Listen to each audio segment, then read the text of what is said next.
السلام عليكم ورحمة الله وبركاته. أهلا وسهلا بكم معانا في قناة فكرة جديدة مع فيديو جديد وفكرة جديدة. النهاردة مع بعض هنشرح إزاي نصلح الكرة المخرومة بطريقة احترافية.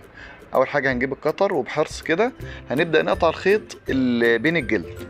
أهم حاجة نقطع الخيط ما نقطعش الجلد. هيبقى معانا بالصورة دي. طبعا هنقطع الجزء اللي هو موجود جنب البلف، مش نقطع أي جزء في الكرة. ونبدأ نخرج الكرة اللي هو الداخلية.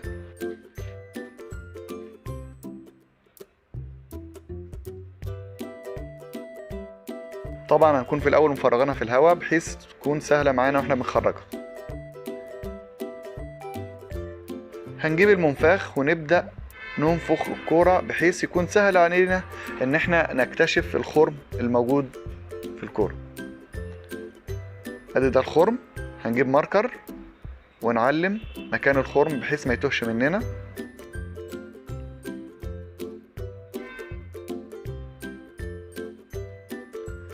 هنجيب صنفرة ونبدأ نصنفر حوالين الخرم بحيث نعمل تخشين كده حوالين الخرم.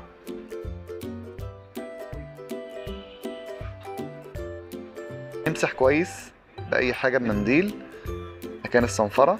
ده لزق اسمه سيليسيون، ده اللي بيلزقوا بيه الإطارات بتاعة الدراجات اللي هو العجل بتاع الأولاد دوت. ده بنجيبه من عند قطع غيار الدراجات العجلاتي، بنحط منه جزء ونحاول نوزعه كده في شكل دواير. ودي اسمها رقعة لحام كاوتش. بنشيل الجزء اللي تحت دوت ونبدأ نلزقها ونضغط كويس جدا ونتأكد انها لزقت كويس.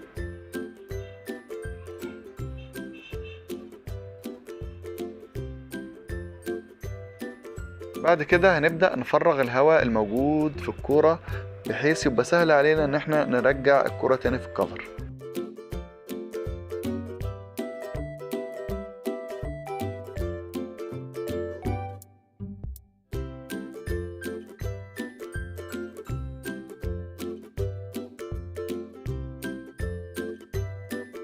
اخر جزء في الكورة اللي هو عند البلف هنبدأ برضو نحط عليه لزق من اللي هو السيليسيون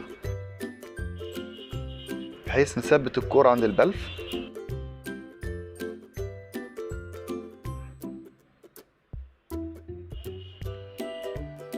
ونثبتها كويس ونستنى لحد ما تنشف.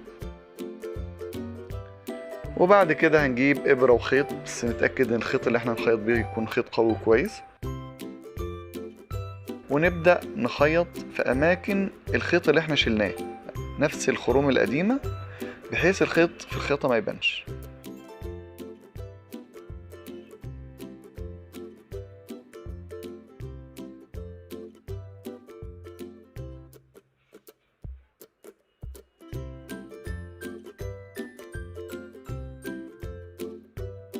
ادي الخياطة مش باينة خالص.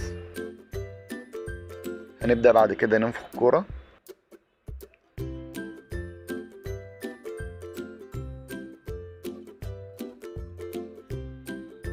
اللي شافنا لحد هنا نقول له شكرا على المشاهدة.